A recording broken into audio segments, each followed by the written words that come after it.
Hello, Craptaculars. Please keep your arms and legs inside the podcast at all times. And beware of what you might find on the other side. Welcome to the Terror Tunnel.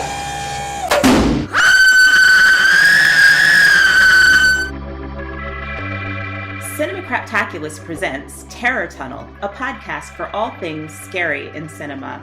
My name is Stephanie, and with me are my horror homegirls, Nikita and Amy Jo. Hi! I'm waving. No one can see me. It is a podcast. No one can see you, but that's okay, because you look gorgeous. Oh my God, thank you so much. Both of these ladies are brilliant writers for television. I have known them for several years, and they're amazing. So, of course, I thought, with today's topic being what it is, for Halloween, we're doing horror movies, which is something that the show does all the time. So I don't know why I said it's for Halloween. But we decided to focus on ones that starred hip-hop stars, I guess. I don't know. The list you sent had Trey songs. Soup Stars seems generous for some of them. But they are, a few of them are legitimate stars. And there are a few that I'm like, who is that? Fair. I'm not really sure who that is. So yeah, to your point, I agree. But we decided to do that. And I thought, who better to join me than these two ladies? So welcome. Thank you very much. Let's get into it. There's like a list here that I sent you guys that's going to be kind of crazy. A lot of people, but I think we can do it. We were just talking before it started about which of these movies on the list we've seen. And there are a lot that we haven't. So just to break it down for our listeners, listen, we're gonna be blowing through a few that we just don't know. So don't get mad, get excited, because that means this will be a really fun show.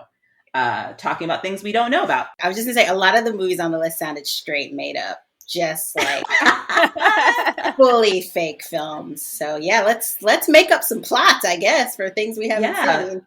There are some movies that sound fake, or at least movies that sound like they're like in the bargain bin, or like, you know, you go to a Redbox and you're like, I don't know what this is, but Tretch is in it. So yes, it's at Best Buy for $4.99. Okay, so first things first, let's start with Ice Cube. So apparently Ice Cube, he's the N you love to hate. I can't say that even though it's 2021. And I'm a Black person. I feel like you can say it, Stephanie. I don't know if your listeners want to hear it, but I'll say it. He's the nigga you love. Yeah, there, we said it. It's on the podcast now.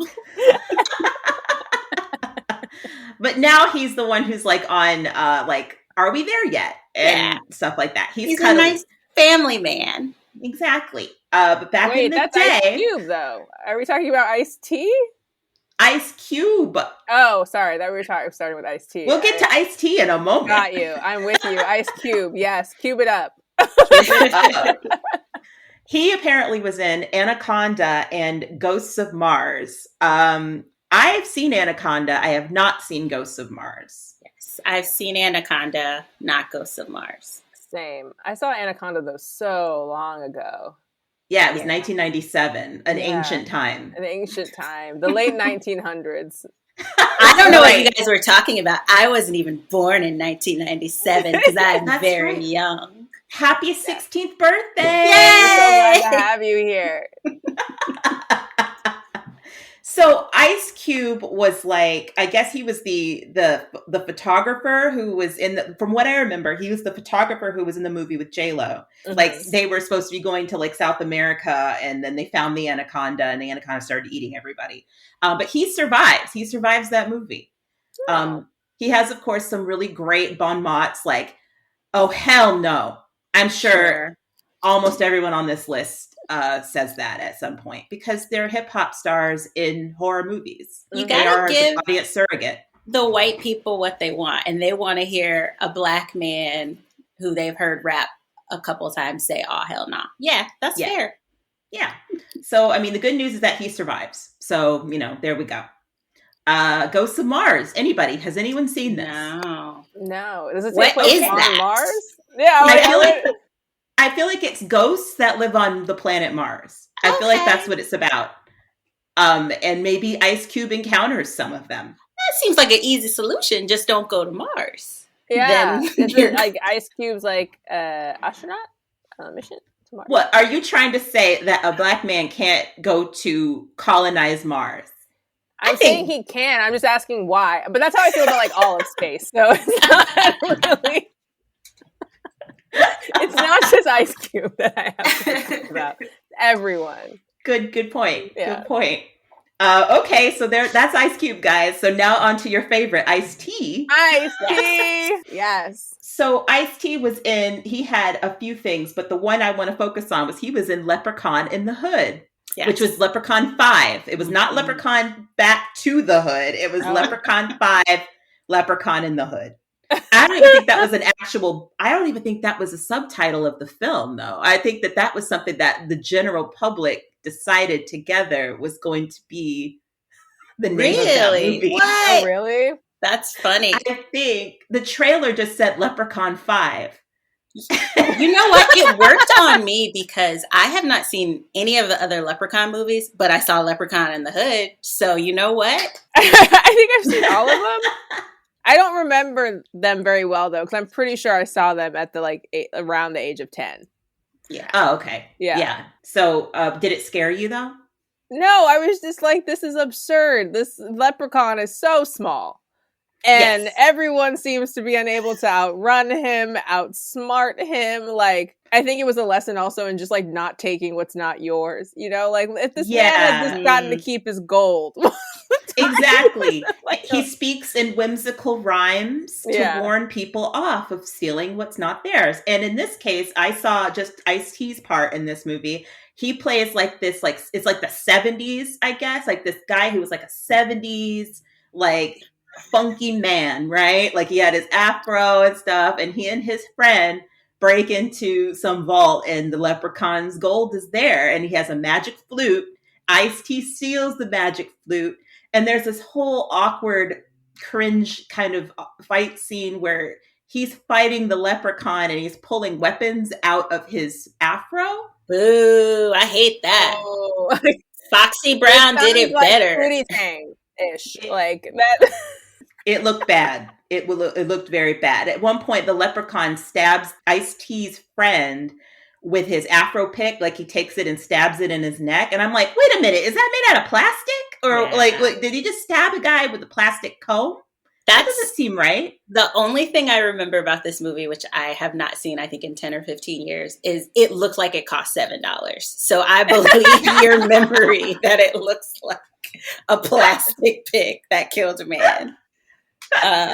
Yeah, exactly. So Ice-T, so it was a cheap discount feature. And Ice-T got paid. He shows up in the whole movie as like the guy, like he's the main character more or less, I think. And, like, Leprechaun like finds him in the future. I guess like somehow like they get away. He gets away from Leprechaun, and then the Leprechaun finds him in the year 2000 or whenever this movie came out, and it's like he's speaking in rhymes, and he somehow Ice-T helps him find the magic flute, which Ice-T has used to create this fortune, I guess, in music. And of course, this is the movie where at the end, Leprechaun starts rapping. Now, Stephanie, you call him Leprechaun. Is that his name in the movie? Does everyone just call him Leprechaun? I don't think anyone calls him anything. Well, if he's going to launch his rap career at the end of the movie, he has a name. He needs to have a name. I love that someone sat down and said, what rapper origin story could we come up with? And is it a magic flute from a leprechaun in the 70s? What? Oh my gosh. We all don't get paid enough. Next, LL Cool J. Yeah. Yeah, Uncle L. So he was in Deep Blue Sea and Halloween H2O. Yes. Both of which he survives in both of those movies. Oh, wow. Yeah, he does. Yeah. Oh, I forgot to say whether or not Ice-T lives, and I don't know. But Ice-T, he was, by the way, he was pretty decent in his role. I mean, like Ice-T acts, as you know. Yeah, he's a fine Law and actor. Order. Yeah. Yeah, he was fine in that, so we'll give him that. He has a and limited LL Cool J. range, but Yeah. efficient. I think his correct. best acting was in New Jack City, personally. I know this is about horror, but New Jack City, he I performed agree. well. Yeah. So Halloween H2O, I saw that, and I know somebody else just saw that in this Yes, room. I recently rewatched Halloween H2O and had completely forgotten that while being a kind of bad security guard, he was an aspiring romance novelist. I'd completely What? Really? Yeah, do you remember that? He's like telling his girlfriend like all the stuff he's written, and he's like doing the whole like, and then he touched her voluptuous watermelons, and she's like, "Don't call them watermelons. That's such a bad." That like she's like not supportive of his writing career. No, I haven't seen this movie, but now that makes me want to.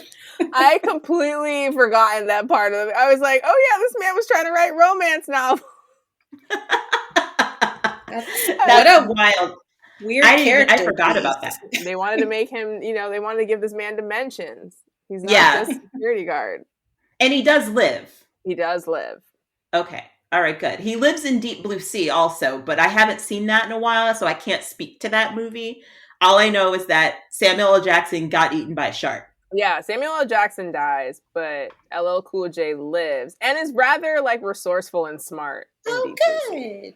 Yeah. I have to say, the only thing I did see this film, the only thing I remember about it is the song, LL Cool J song. Y'all remember? I just remember the line, deepest, bluest, my hat is like a shark's fin. Do y'all remember that? My hat is like a shark's fin is like not his finest work. Why did he feel compelled to rap that? Like, I don't know what that lyric means. That he got a good check. So you know true. What? He didn't try too hard. Yeah, it led to NCIS LA, and that's all that matters. Yeah. I don't quite understand. Okay, so if the three people we've talked about, I'm pretty sure that Ice Cube rapped over the credits of Anaconda.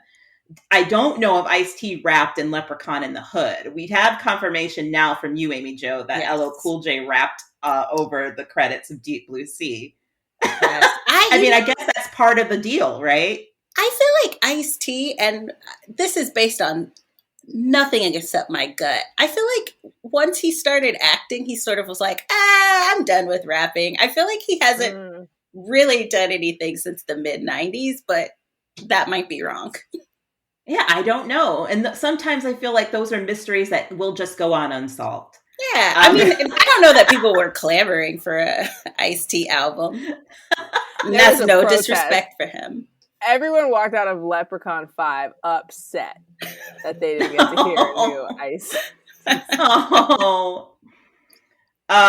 Okay, next we have Coolio. Coolio apparently was in Dracula 3000 and Leprechaun in the Hood. He had a tiny role in Leprechaun in the Hood, where he and somebody, I think another rapper, bursts into a church and they're interrupted by the church off. There's like a sing off in the church. I was like, what's something. The church off?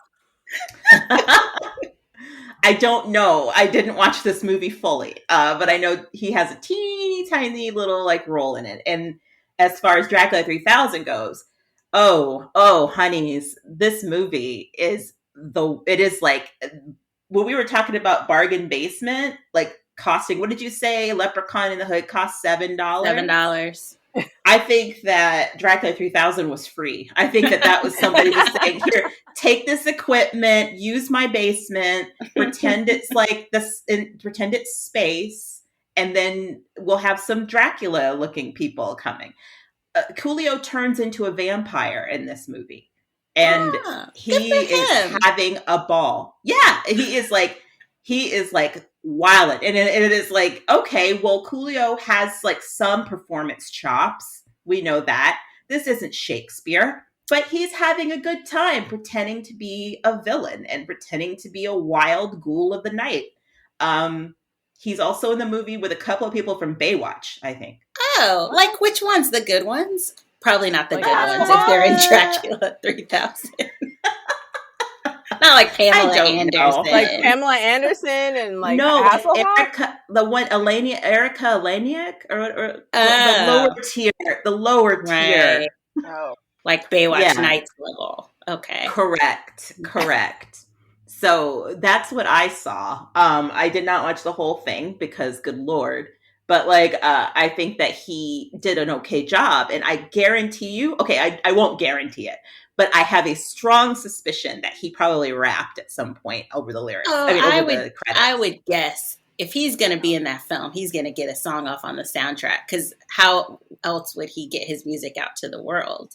That's really mean. That was a mean thing to say. Coolio is probably a really nice man. I enjoy like Coolio's song. Didn't he do the title song for Dangerous Minds? Yeah. Oh no, but that's name 2 other songs. I can't. He performed at the very first episode of All That, which is probably very inappropriate for children to be. I remember Coolio he did the Kenan and Kel theme song as well, which is fantastic. Mm-hmm. And what else did Coolio do? You know what? I remember he had a cameo on Sister Sister. I think he did great on Sister Sister as well. So you know what? I'm going to take back everything negative I said about Coolio. Fantastic actor, probably finer man. Amazing. I'm so glad that you've done this. Yeah, a lot of self-reflection over here. Yeah. Maybe what I really needed was the Coolio I had in my heart. And Coolio was inside all of us all along. Thanks to Paradise. That's yes. Hey, Craptaculars, we'll be right back. Hey, this is Dave. We recognize that systematic racism exists, and one of the best ways to overcome it is by amplifying the voices that need to be heard. To continue that mission, every month we'll share a podcast or charity to support. This month, we're supporting the Black Fairy Godmother Foundation, whose mission is to restore Black and brown families' stability by removing the barriers that keep them in abject poverty and domestic violence situations. You can find more information and donate at blackfairygodmother.org. And now, back to the show. So, first things first. Here's the crown jewel of the night. Like, this is the person who we can talk about the most. Maybe not. Maybe it's the person I could talk about the most. Snoop Dogg. Yes. And the one movie that I have on the list is Bones. I have not seen Bones. Nor have I. I know. I can talk about him as an actor. He's fine. Yeah, it's okay. He was very gentle in this movie for a role that well, darn, now I thought you guys would have watched Bones and we could have talked about it. But no, that's fine. I'll just sit out here on my lonely limb talking about this movie. When I saw Bones on the list, I thought briefly like, oh, maybe he was in the Emily Deschanel, my God, Amy Jo, on the TV show, in which case I would have had lots to say about it, but I have not seen this film, unfortunately. Well, this movie is 20 years old. Let me just tell you, it came out in the year 2001, and it is very interesting.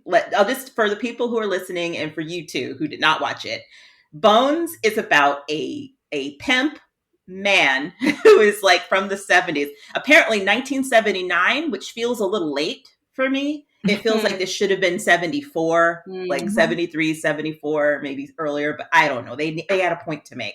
The point was that he has a daughter played by Bianca Lawson, who she didn't know he was her dad and all that. But you could see that coming because it's like, this happened 19 years ago, or this happened 19 years ago. This happened 20 years ago, and she's 20, and it's like, okay, get it. But he was a pimp who was he was like a godfather of the neighborhood, right? Sure. The kindly neighborhood pimp, as we're all familiar with. Yes, go on. Who doesn't want drugs and clearly doesn't do prostitution. I don't know how what does he do? What is he pimping? I don't know. Sounds like good Christian morals, Nikita. That's what he's pimping. I mean, it's just weird. handing out Bibles. Yeah, it's weird because like all the little kids, they keep showing like the little kids like running up to going like, "Thank you, Jimmy Bones," or whatever, and because his name is Jimmy Bones, and like old women and old men are like, "Hey, what's up, Jimmy Bones?" And everybody in the neighborhood is happy, and it's just like a dream, right? And then his best friend gets in league with a bad pimp who wants to bring crack into the town. Mm. And of course, noble Jimmy Bones is like, no, I won't have it. And so they kill him. And Pam Grier is his woman, his girlfriend. They're not married, but like they're, together.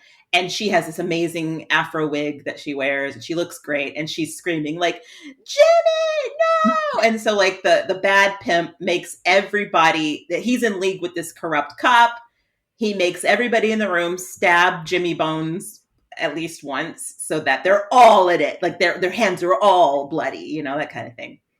And then Jimmy Bones rises from the grave 20 years later because his daughter, it's like his best friend who backstabbed him literally has a son who buys the house where it happened, and his bones are still buried under the house, and somehow they are activated because of magic and revenge. And of course you have like the people who stole the ring, the awesome little ring that Bones wore. And of course he has to get the ring back because it's a revenge tale.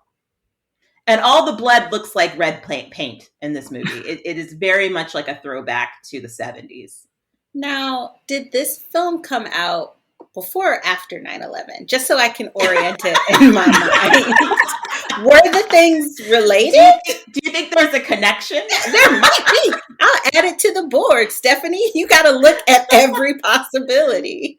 Donald Rumsfeld was represented by the crooked cop. It was after. Okay. It was like the end of 2001. But it was filmed before, that. So it's like, well, whatever. Like, based on what it sounds like it looked like, maybe it was filmed during, I don't know. It was filmed during. It was obviously like anthrax played a role in the creation of this movie. No, I think they were just having a little bit of fun with Snoop Dogg was like, I get to play a pimp and wear awesome 70s pimp clothes. I'm in. I really like that his love interest was Pam Grier, who is at least 15 to 20 years older than him, correct? Like, they're not age cohort. So good for her. That's my only thought. Yeah. Good job. I mean, and she was great. She looked great. She was acting well. It was a good role for her. So is Bianca Lawson her daughter? Yes. In the movie? Okay. Yeah. She was Bones and Pam Grier's daughter. And Nikita, you and I we had mentioned this about how Snoop's hair was a star in this. Gorgeous. In the production. Yeah, in the budget. I will say that the men in hip hop who have decided to have long hair have the most luxurious presses. Yes. And he had two different hairdos. Like he had one, it was in the 70s. He had kind of this like curly, like kind of like pin curls thing going on. But then when he became a revenant or a ghost or what have you, he had long, luxurious, straight pressed hair. And I was like, this is amazing. Like, so when you become a phantom, your hair, you get the silk press right away, I guess. It's good to know that if you come back for a revenge plot that you don't have to worry about your hair. Because that would be, that's the first concern I have. I don't have to be worried. I don't have to get a protective style while I plan the murders of whoever has wronged me. Well, maybe burning in the fires of hell is what protected your style. Maybe. Mm-hmm. I don't know. But I mean, he looked great when he came out of the brimstone. So I think like that movie, if you guys do anything this holiday season, at least watch Bones for free on Tubi. Okay. So, oh, well, now that you say it's free. Yeah. Plug for Tubi. So moving on, there's another person we need to talk about. We need to talk about Busta Rhymes. Okay. He was in Halloween Resurrection. He also survives, which I was surprised about. I'm sorry I spoiled it, but he survives. But Tyra dies. Yes. Okay. Like immediately, right? I can't remember. She's still alive right now, and I'm like 30 minutes in. Oh, okay. Yeah. So she dies. But Busta survives, and I was really surprised by that. I was like, huh, but I guess he plays like a producer who's doing like is it like a Survivor style, Big Brother style reality show where they go into Michael Myers' house? Right. Like, it's him and Tyra are like manning the show. All of the different people involved have like little cameras attached to them, and they're in Michael Myers' house, where apparently Michael likes to just hang out sometimes. Sure. He never leaves. They're all going through the house, but they've also, like, Tyra and Busta have also put like things in there for them to come across that aren't true to the house. Like booby traps? Yeah, well, like, they like bought fake bones and like put in like different things to make it seem like, oh, this house is so crazy and messed up and whatever. And the dude from Save the Last Dance is in it. Oh yeah, what is not Sean William Scott? He has 3 names. He's one of those people. No, I can't remember. Yeah, not Sean William Scott. Well, that's great. I'm glad that Busta. I mean, I remember Busta Rhymes not being a great actor in this. Like, I remember him being kind of like, okay, I'm just going to say the lines. For sure. Yeah. Snoop Dogg did that in Bones, where he was like, I'm just going to say the lines in my regular voice. Like, you guys don't know what you're talking about. You know, like that kind of thing. And I feel like that was a pretty good Snoop. All he does is whisper. He does ASMR voice. Yeah. So yeah, Busta Rhymes was definitely on that level of just like, I'm just going to say the lines, but he at least gave some effort to it. He seemed like he was invested. And it was just sort of, I was I was surprised that he survived. But I guess he was the hero. So, which I was not expecting. I don't know if he rapped over the lyrics though, or over the credits. I don't know if he did that. Oh, I don't know. I'll find out in like an hour. Snoop Dogg definitely rapped in Bones. I mean, not on screen, but like in the soundtrack.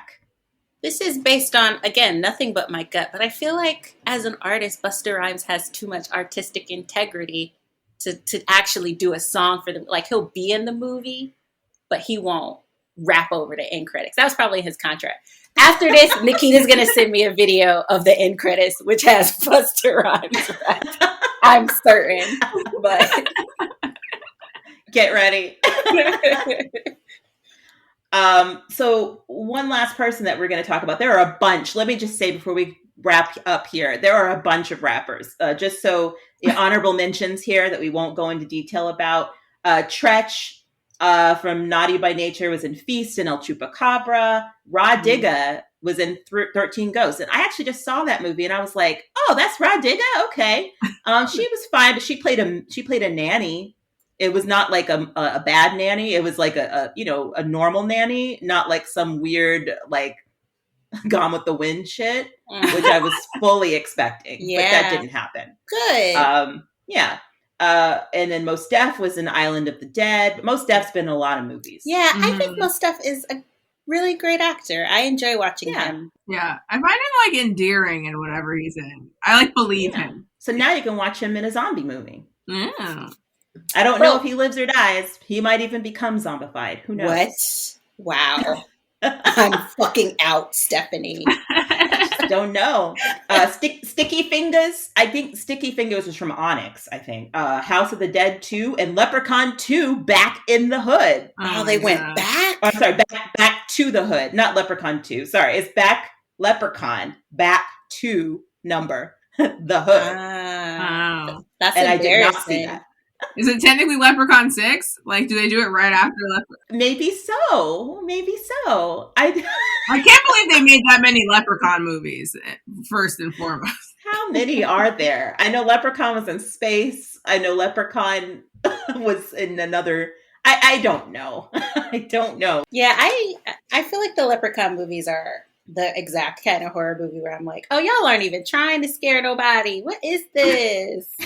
The lights are turned all the way up and we can see the boom mic. What is? Yeah, sorry. The Leprechaun movies are fine, sure.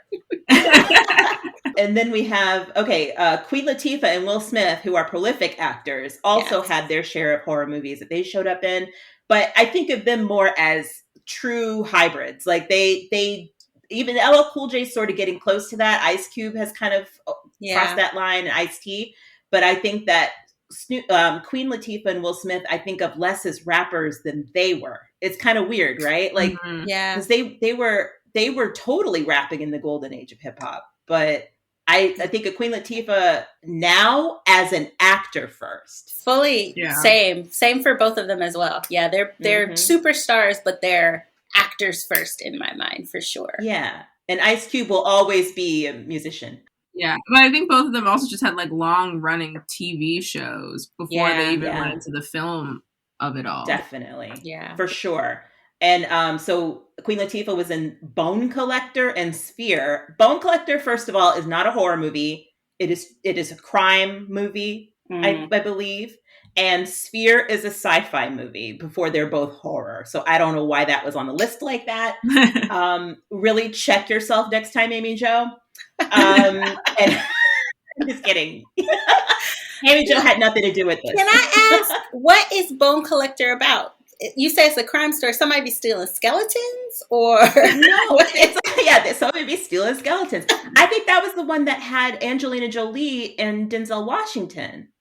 Oh, is that like a serial killer, like that they're dealing with? Okay. Oh, I think of it more of like a crime movie. I agree. That's not it's like a thriller, right? Like it is not thriller. Leprechaun Back to the Hood. No. Okay, well, nothing is on that level. It is not that caliber. And then Queen Latifah, she was in both of those. And of course, Will Smith was in I Am Legend. I think that was legitimate. That was like a horror movie, but it was like an elevated horror movie where it was like, we're going to watch Will Smith fight these creatures, that kind of thing. So there you go. So that is our list of other people. So finally, Method Man was in Venom, but Venom is also not a horror movie unless it's the wrong movie, unless I'm not thinking about the right movie. I don't know. I know Venom. Yeah, the Tom Hardy. Yeah, So like a superhero thing. What is that? Well, yeah, and that's what I'm thinking. Is it that Venom or is it a different Venom? Because there could be a different bargain basement red box Venom out there. We just don't know. That. Yeah, but we'll just leave that for the listeners to figure out because we are going to talk about Redman in Seat of Chucky. So Redman has he's interesting. He's a standout in this list because he actually plays himself in this movie. And I thought he did a fine job. I was actually kind of surprised at how well he handled the acting of all of this.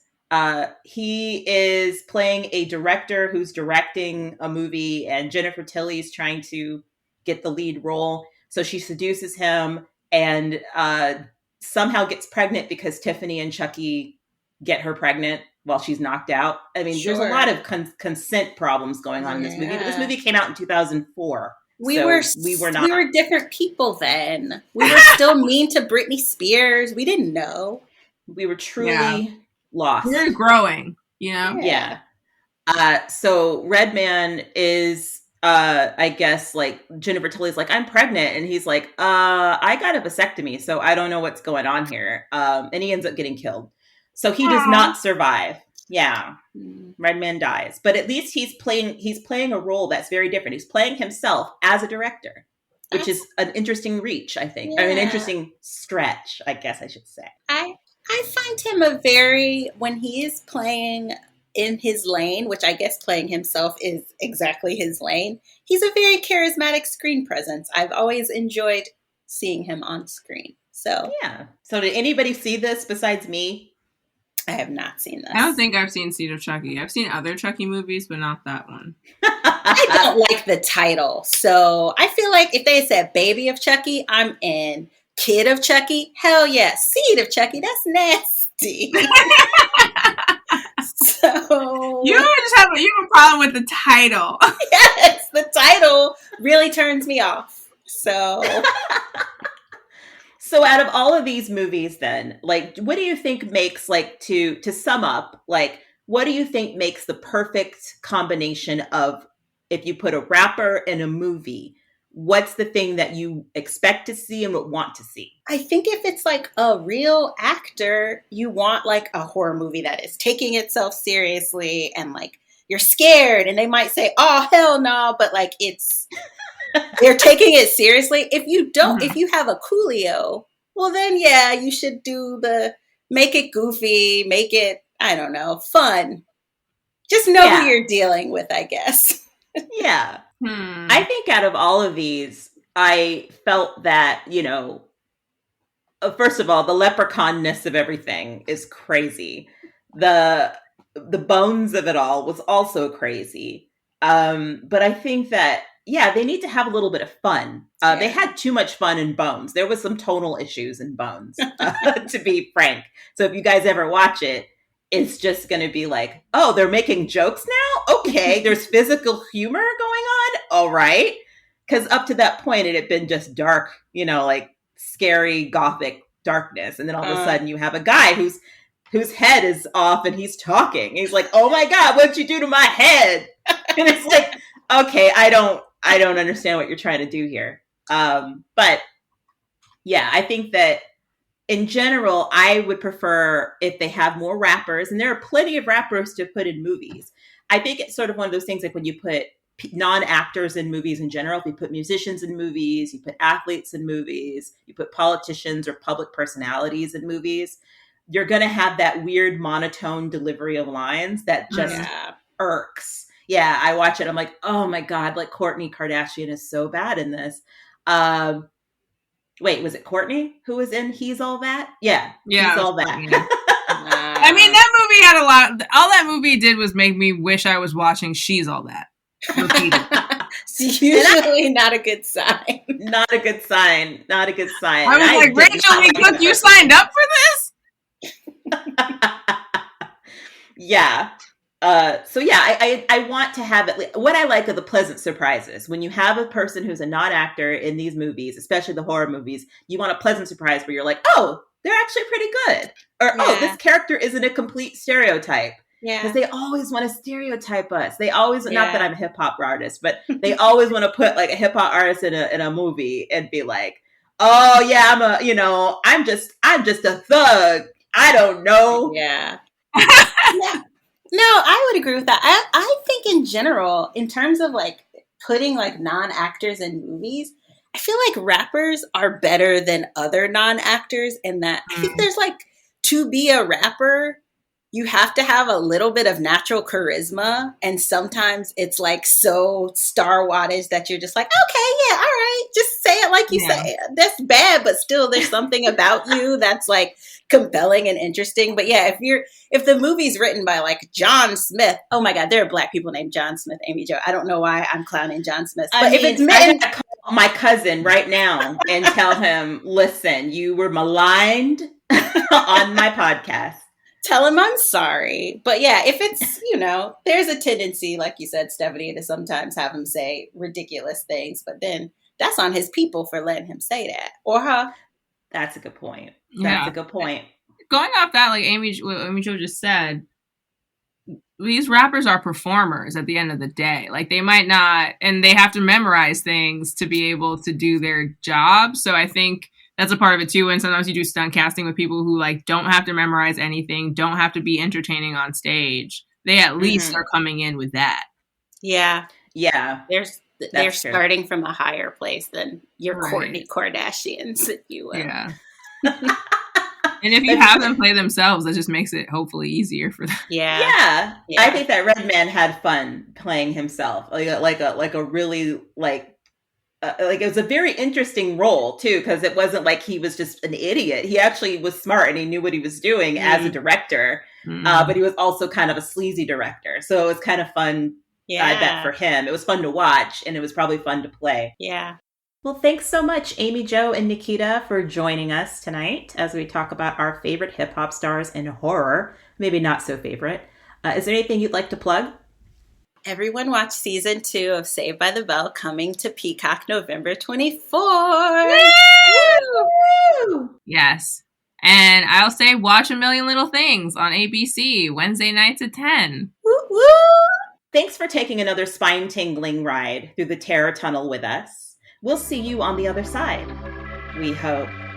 Thanks for joining us on our Cinema Craptaculous Terror Tunnel journey. To hear more of our shows, which now includes B-sides and the expanded universe, subscribe to Cinema Craptaculous on Apple Podcasts or Spotify. And if you weren't totally offended, or even if you were, please rate and review us on iTunes. It helps get the Cinema Craptaculous word out. Also, please like us on Facebook and follow us on Twitter and Instagram @Craptaculous. You can also find more of our content at cinemacraptaculous.com.